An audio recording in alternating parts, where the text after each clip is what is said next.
If you get ahead of what you think somebody else is going to think, it really diffuses something. You can always disarm the conversation by saying, I might sound like a jerk by saying this, but like putting that little preamble in front of it helps people get prepared for what's coming next. So my point is, if you are getting everybody in a room and saying, I am including you because I respect you as leaders, I think you have incredible insights.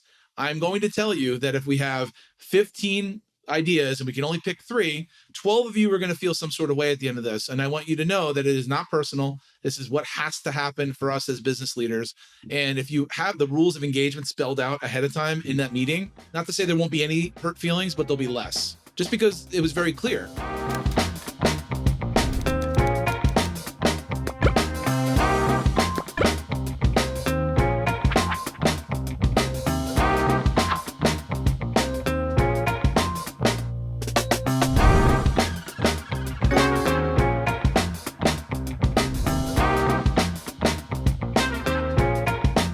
Welcome in, everybody, to another episode of the Strategy Gap. This episode will be similar to the last 2 we've released, really focusing on some important research that we came out with about a month ago at this point, maybe a little bit longer than that, on really the state of strategy execution. Through this report, over 250 strategy leaders were interviewed, and a lot of good findings about what's important to them, what they're having success with, what they're struggling with, and all information that, regardless of your role in strategy or the industry that you're in, you can definitely learn from. So, with that, this is the 3rd episode of the series. So, go back and at least listen to the first one. That's the overview on the overall state of strategy execution. It's a good introduction to this content, and it'll identify all the different categories. And then this episode in particular will be about the second theme out of the report, which is collaboration. So this is your first time listening to it, go listen to that overview episode, but also give a little reminder on the key themes that came out of the report. Number 1, alignment and leadership. A strong vision and engaged leaders are key to keeping teams aligned and driving strategy forward. Number 2, which will be the focus of this episode, is collaboration. Breaking down silos and working together fuels innovation and leads to better results on strategy. And then in subsequent episodes, we'll be going through 3 through 6, which are accountability. Clearly defining roles and ownership helps teams move faster and stay focused on their goals. Number 4, progress tracking. Keeping an eye on real-time updates and key metrics ensures things stay on track. Number 5, continuous improvement. Regular check-ins, ROI assessments, and updates to planning cycles keep long-term success in focus. And lastly, number 6, data and technology. Leveraging technology and data-driven insights improves alignment, decision-making, and execution. So, quick summary there. With today's episode, Joe and I will be talking through a lot of good information on collaboration. And so, to kick things off, Joe, collaboration means a lot, means a lot of different things to different people. What's the feeling you get when you hear the word collaboration? What does that mean to you? Well, I've been known to be a pessimist, so first thing that comes to mind is, oh boy, another meeting. All right, a lot of struggling on calendars, looking for time to get a big, large group together. That's definitely the downside of collaboration. That pops into mind. But then the bigger issue is the bigger real reason for collaboration is that if we're going to make a plan, let's make it the right plan the first time. So the only way that works is it takes a village. If you want to go fast, go alone. If you want to go far, go with others, right? That whole concept. So even though I'm griping about the calendars and figuring out when we can all meet, that's the number one thing that sometimes organizations skip. And as a result, it impacts their execution efforts for sure.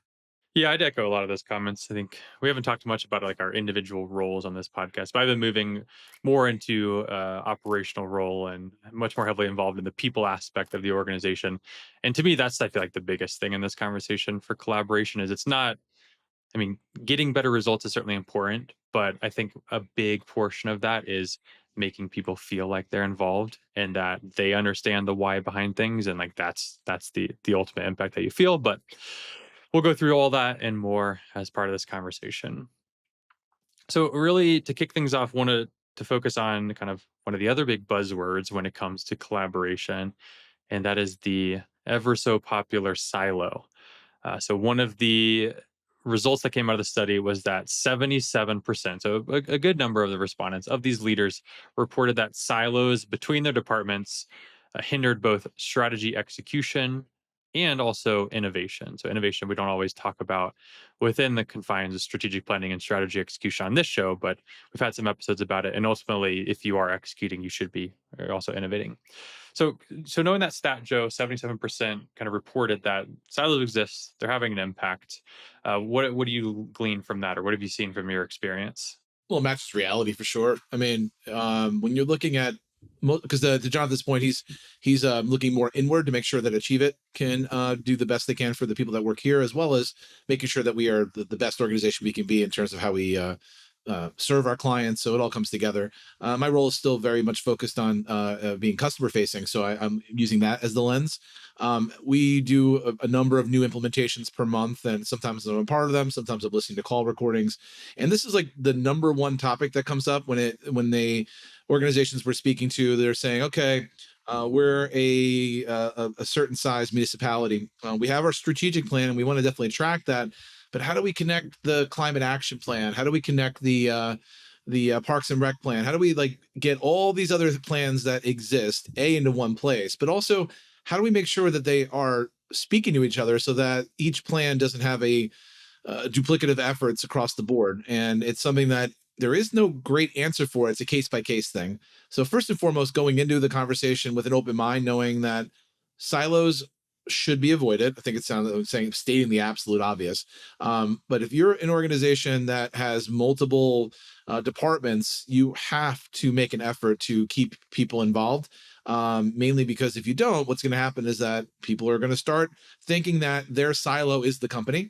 They're going to start being protective over what they're doing, and no matter what they're doing, it's always the best. And every other department's encroaching on their little kingdom they have going on, which obviously isn't great. And then also the plans that you're creating, let's say they're organizational. If people aren't really apt to contribute and collaborate, the plans are going to have huge blind spots. And as a result, you aren't really setting yourself up for success. So knowing that silos exist, I think we all agree they do. Will we have the time and energy to break them down all the time? I think the answer probably is no. We're all very tired with our day jobs sometimes. But the goal here is to make sure that you fight through that fatigue and ensure that that's happening. And Jonathan spent many years working with organizations, and things haven't changed too much. But do you have any examples of where you had a client back in the day, Jonathan, that had a similar situation? I can think of at least a couple that I know you worked on. What are your thoughts on how you helped them through this struggle, which is how do we change the way we work? Yeah, for sure. And I think, in general with collaboration in the context of planning, it normally comes down to like a couple of different areas where it makes sense, right? It's on the planning side, are the right people involved, or are we collaboratively planning in a way we're not duplicating efforts? Obviously, in the management, the execution of the work itself, right? Are we working together, or are we duplicating efforts? And then also, I wouldn't discount collaboration on the actual like execution side or the reporting side as well, because you're not really collaborating on results, but I'd consider sharing results and talking about results an important part of collaborating to continue that ongoing success. But to your specific question, I'm going to focus more on the planning side. Probably the biggest failure I've seen with organizations is like, I'm going to steal your stories. The people who listen to this are going to hear me steal Joe's stories, but it's the old adage of they come down like Moses with the 10 Commandments. Like, here's our plan. This is what we must do. I mean, that's fine if you have all the information, but most of the time you're working off of the information from a small circle as opposed to working with a broader audience on what we should be doing in our plan and what we should be focusing on and what we focused on in the past. Particularly if you're new in an organization. I think everybody's worked with individuals that come into the team, they don't ask any questions, they just assume they know everything, and they're giving out all their ideas and not always taking the feedback. That's not collaborating. So companies I've seen that do it well, they have a good structure for how they want their plans to be built, particularly large organizations where they have multiple different departments or regions or business units. It's good to come up with a common structure, but don't come up with the ideas for them. Collaborate with them, give them the structure, give them a process for how to facilitate that conversation to create those plans, and then do a vetting process to see what makes the cut, what doesn't, and how you can then ultimately connect those plans together. So I'll flip somewhat of that question back on you, Joe. On the actual planning side, of strategy, what have you seen be successful or unsuccessful in relations to collaboration? Yeah, because I think there's two extremes. There's one where it's the Moses analogy where the leadership comes down with, here's what we're doing, like it or not. You don't like it, hit the road. And then there's one where it's like, what does everybody think? And we'll make sure everybody's thoughts are completely absorbed into the plan. And all of a sudden you have a big mess of a plan that has no direction. So in a perfect world, senior leaders should be fairly plugged into the future. It's the reason why they're hopefully in the position they're in, to see where the puck is going versus where it is now. All the cheesy analogies, but uh, the senior leadership team should spend some time in a smaller working group, maybe whittling down the list of possible down into a smaller subset. So if the goal here is we have 3 or 4 priorities, maybe they come to the larger group with 8 or 10 saying, here are all the things that potentially could take us to where we want to go. And then test that with your next level of leadership to see, is there a blind spot? Maybe you hit a home run and like the ones that you decided are great. Or maybe there was one that the group came up with that wasn't on your list of 10 that needs to make it. But there has to be at least somebody at the leadership level that's going to be able to say yes or no. That sometimes is a challenge too. It's like, I've heard everybody's conversation, and my ruling is here are 3 priorities. Some people avoid that conversation because it feels like it's heavy handed, only if you're not doing the conversation part, right? You have to open the conversation up to say, just because you presented an idea here today doesn't mean we're going to do it, but I want to hear what we think with our limited time, energy, and resources. If we can only make 3 bets this year, out of the 15 that I have on the table, what are the 3? Everybody make your case. And eventually somebody in that room has to say, here are the 3. There's a book of knowledge, a book of research, I should say, that has good knowledge in it, called Leading from the Center. It was done by Duke University. They broke organizations into 3 separate types of roles in order for planning to be effective. They had architects, translators, doers. Architects are the people that I'm talking about. They're the ones that are in the senior roles that basically are saying, I'm scanning the landscape. I'm also going to be the person that's going to say yes or no. At the end of the day, the buck stops with me. They engage translators. Those are your next level down in leadership. They're the people that are maybe closer to the street, so to speak. So they should definitely have some good insight as to what's happening. So you have to include them. And if you don't, to Jonathan's point earlier, they're not going to feel like they are included. And as a result, it's your plan, not mine. I'll ride this thing out. So start with a small working group, get some work done, then involve your group versus just having 20 people get in a room and just let's talk. You have to at least get started a little bit, get the conversation going, get everything you need, and then somebody has to make the decision. Those are the ways that I've seen be most effective to get to some plan that we feel is reflective of what the organization thinks versus maybe 2 people, what they think. Yeah, just to push back a little bit on that. I agree with most of the things you're saying. But how do you avoid the situation where you've gotten these 15 ideas on the table, 3 of them make the cut? There's going to be people that maybe in the room saying, "Oh, like not my president, not my plan, right? Why should I care about this anymore?"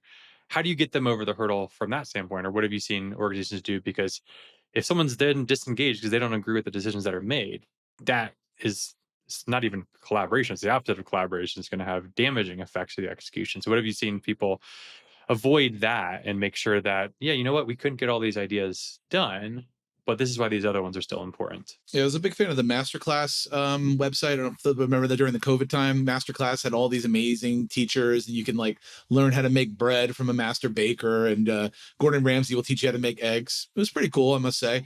But there was one that was around negotiation. It was like a former FBI um, uh, negotiator, and he would just talk about the art of negotiation and what to say, what not to say. And the one thing that he was really interesting that serves this question is that if you get ahead of what you think somebody else is going to think, it really diffuses something. So let's say you are at a hotel and you want maybe an upgrade, and the hotel person saying, I don't know, I'll have to look in the system. So before asking for it, you can always disarm the conversation by saying, I might sound like a jerk by saying this, but you like putting that little preamble in front of it helps people get prepared for what's coming next. So my point is, if you are getting everybody in a room and saying, I am including you because I respect you as leaders, I think you have incredible insights. I'm going to tell you that if we have 15 ideas and we can only pick 3, 12 of you are going to feel some sort of way at the end of this. And I want you to know that it is not personal. This is what has to happen for us as business leaders. And if you have the rules of engagement spelled out ahead of time in that meeting, not to say there won't be any hurt feelings, but there'll be less, just because it was very clear. And if somebody still can't get over it because their idea wasn't picked, that's a whole other HR conversation, right? Because it's the only way you can plan. If you decided just to have all 15 ideas in your plan and those are our 15 focus areas, you're doing yourself a disservice, potentially your shareholders, the people that you serve if you're in a public sector. So you have to be the bad guy, but it's not so bad if you say up front that you are going to be a bad guy at the end of the cycle. I was saying something very profound over here, but my microphone was muted, so I will. I'm just gonna not restate it, so everyone can just be curious. No, but genuinely, I don't have a whole lot to add to that. I think it's a good example of how to think about that more. Let's move a little bit on to the next phase of planning, which is, you've got your plan. Let's assume we nailed it, right? Everybody's in agreement. We got our plan down. We got the ideas. Everyone's in agreement on those.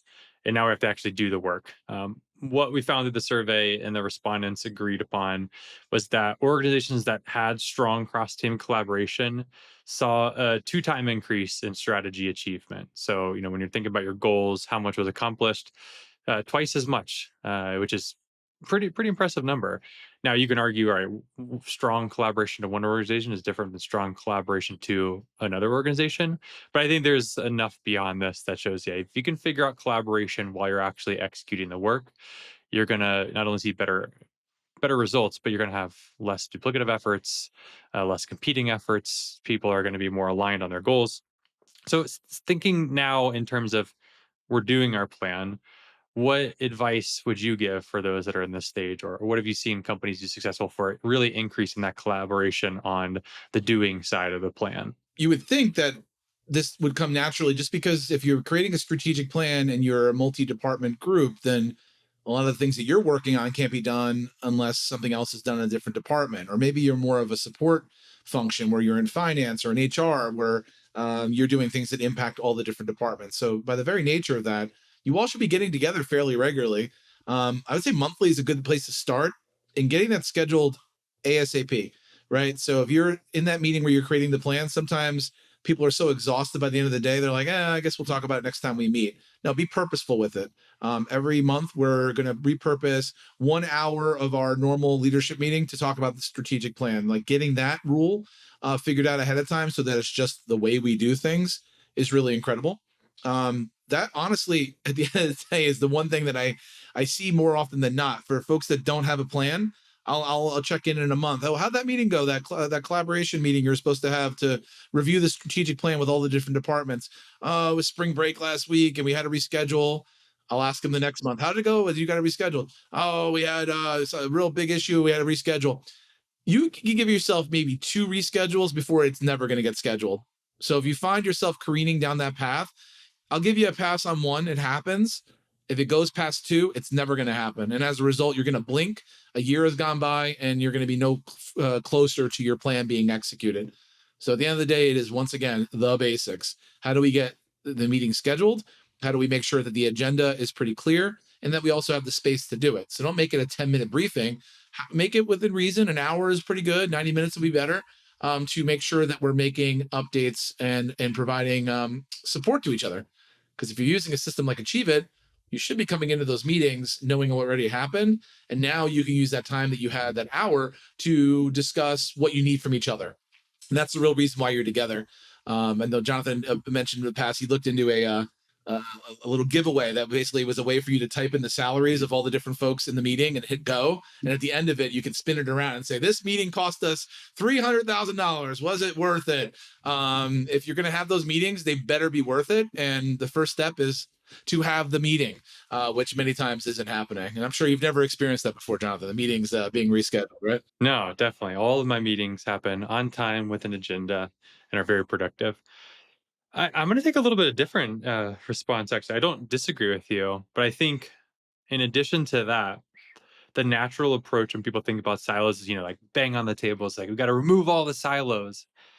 That's good in principle, but like we're not the big bad wolf over here. Like, what we're not just going to remove everything. I think that the more realistic thing is like, how can we better connect the teams? And connect could be through meetings, like Joe mentioned, but also just be to having better access to what people are working on.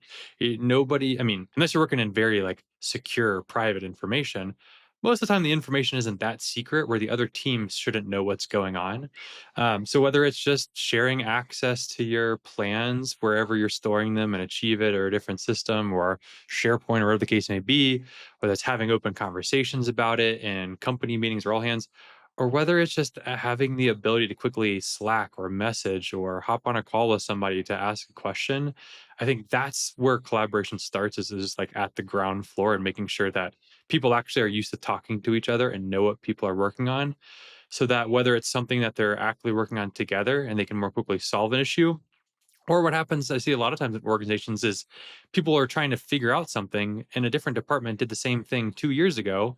And yeah, maybe it's not the exact same problem, but you can learn that and learn from it if you know it actually happened. And so that's where I think the biggest gap happens is it's the lack of awareness more than anything to what people are doing and just having that conversation and that more visibility into what's going on. Yeah, I mean, it's funny you say that because like well, the big questions that we get a lot of times from customers is how can we set up the system so that people can't see each other's plans because they feel like there's some real secret sauce to what's happening. Most of the time, that's not the case. I mean, listen, I'm not like an expert in everyone's business, but for the most part, I've seen enough plans to know unless there's like somewhere it's like an acquisition that wasn't announced where there could be some headcount reduction. Those are the types of things that might be the exception. But for the most part, most people, if you give them access to other people's plans, won't be going around and rummaging through them. They just like the idea that they do have access. So there's just transparency available. So many times it's not the actual that people want to go line by line through their neighbor's departmental plan, but it's the fact that it's like it's an open book. Here's what we're going to see. Because if you're not doing that, to Jonathan's point, you might have done something 2 years ago. And Mark Twain's famous line, like history doesn't repeat itself, but it often rhymes. Just because now we're 2 years into the future and we tried something in the past, it may not work. It may work. Who knows? But at least knowing what someone did before you start retreading is something that's like it's like an unforced error. You can definitely remove that just by having a conversation, right? So the goal here is to have conversations, ask questions, and have ways to make sure that teams like working together, right? If there's a shared success, make sure that everybody, the direct team and the indirect team all shares in that success. And it makes people want to work together too. So to Jonathan's point, you can't hit the table and make this happen. It's going to be more naturally like the 4 stages of teams creation, right? The forming, norming, storming, and all that sort of situation. You have to make it so that people look forward to connecting because they say, wow, the burden is a little bit lighter because I have a whole team behind me, not just my team, but all these other departments. If that starts to happen, then you're in flow state and these plans are going to be easily achievable. But if people avoid seeing each other and there's like a weirdness, it's just not going to work long term. So ask yourself, are you seeing that in your organization? And if so, what can you do to fix it? It's going to take some time, but it is something worth fixing. Yeah, and I think, I mean, I think a lot of the information we're saying is very important. I think most people, if, as you're listening, they're just like, well, yeah, like obviously this is important. Like I want to increase collaboration. That's really the last point I want to talk through is like, so much of the stuff is so obvious. It's just how do we actually make it real in our organization? And this came out in the study as well. So I always want to have each of these sections a stat to back it up.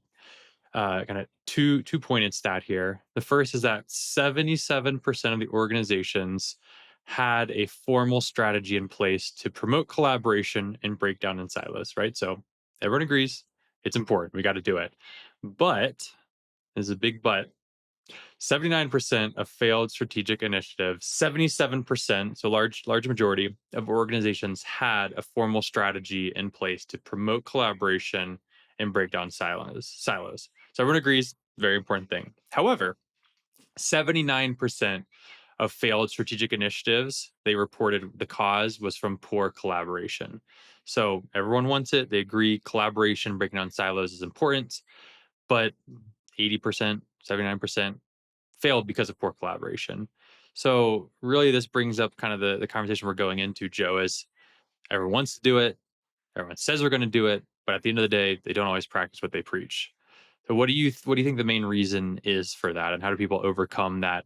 I want to do it, but we can't actually do it. Well, I'm a proud son of New Jersey, been here since I was born. I still live here today. And if you live in New Jersey, you're going to go on a field trip to see Thomas Edison and his various workshops and his various things. So Menlo Park and West Orange are two places. And for better or for worse, an interesting character in history, but he also did have a decent amount of quotes. The one that comes to mind when it comes to this is that opportunity is missed by most people because it's dressed in overalls and looks like work. So the reason why I think that the second part of the stat is people had a plan and equally failed at the same rate, basically, when actually doing it, because this is not super easy to do. It's exhausting a lot of times, especially starting something new. You can feel like you're pushing on a rope, where you'll have some departments that are pushing back and really making it difficult to get these meetings going, or people are showing up unprepared to a conversation that you said you need to be prepared for, or they're just making it generally not so much fun to want to seek out collaboration. That's not uncommon, especially a lot of people rage against any change, right? You change even the most simple thing at work, people get a little bit crazy. You've changed the brand of coffee. If you change the water that you have in the break room, like people are going to have a comment about that. And if you're then changing all the ways that they're working and they feel like you're micromanaging them, like, why do I need to be in this meeting? These are the types of things that are going to be out there, and it's going to be up to you to really push forward. The good news is if you do that, you're going to start having more teams that buy in and less teams that detract. And then at that point, by the time the detractors are like the few people, you can then point to all the other people that are seeing success with this new approach, and they have nowhere to hide. So either at that point they get with the program, or they decide that there's something else they want to do. So the real story here is that most people, when they're met with resistance, give up. They can say, this looks too hard. Why am I fighting this? I don't get paid enough to fight this battle. If you're a strategy leader or you're a senior leader in an organization, this is why you're in the seat you're in. You need to fight that battle. And it might take 2 or 3 meetings for it to start to feel like it's normal, but you're going to get to that second meeting and you're going to feel like, I don't want to do this anymore. And that's the reason why that stat exists, at least in my experience. What do you think, Jonathan? I'm gonna say yes, and I think it comes down to that lack of follow through. I mean, there's other things too, right? The teams aren't aligned on their priorities to begin with, or the collaboration tools don't exist. But to me, the biggest reason is the lack of follow through, and that typically is shown in probably at least 2 major ways that I can think of right now. First is that you say you're going to do something and have these meetings, and then you don't actually keep up with that. Or you say the plan's important, but then you don't actually report out on it and just talk about it amongst the company. And so that's a form of collaboration, right? That's collaborating at the senior leadership level with the rest of the organization. And if you're not collaborating with them, they're probably not going to be collaborating with each other as effectively. So making sure you're saying, hey, this is important. We're going to keep talking about it so that the rest of the organization knows, yes, I need to keep working on it. And the other aspect is, similar to what you mentioned, Joe, is like on those cross team collaboration initiatives, having follow through for how you're going to keep that communication cycle going. So I just got out of a meeting right before this. That was been a joint initiative between product and marketing that we have meetings every 2 weeks that we didn't really have much to talk about this week, but we still had the meeting to make sure that there weren't any major updates. And we're going to keep doing that until the release is out so that we're ensuring that we're collaborating. Because if not, it's not that you have bad intentions to. You're just going to get back into the whirlwind of the day to day. And that stuff's going to take over.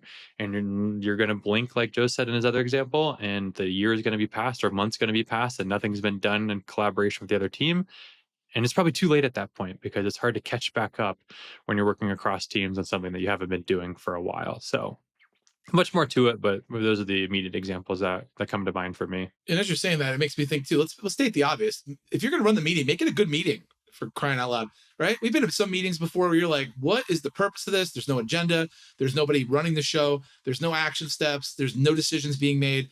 We all hate those meetings. So if you're the person that's advocating to have these meetings, make it a good meeting. Send an agenda. Start on time. Have the conversation. Cut people off if they're talking too much.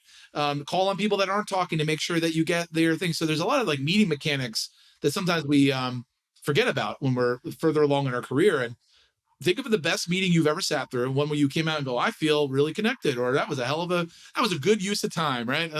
That might be a good benchmark here. And replicate that over and over again so that people don't dread coming to your meeting. That could help with this. So we're talking about the real basics. Go back to that. And though Jonathan, that was one of Jonathan's meetings the other day, what he just mentioned with the cross collaboration. I went over the plan. We actually used Achievement, went through each of the different sections, who's going to do what. He added a few things that he didn't think about that somebody else brought up on the fly. And we all felt informed, right? So ultimately, and we ended on time. We started on time, ended on time. Everybody felt good about it. And now we know what we have to do. It's not rocket science, but I would say that if we look at the preponderance of how many meetings we have in a week, how many would you classify as excellent? Probably not high enough.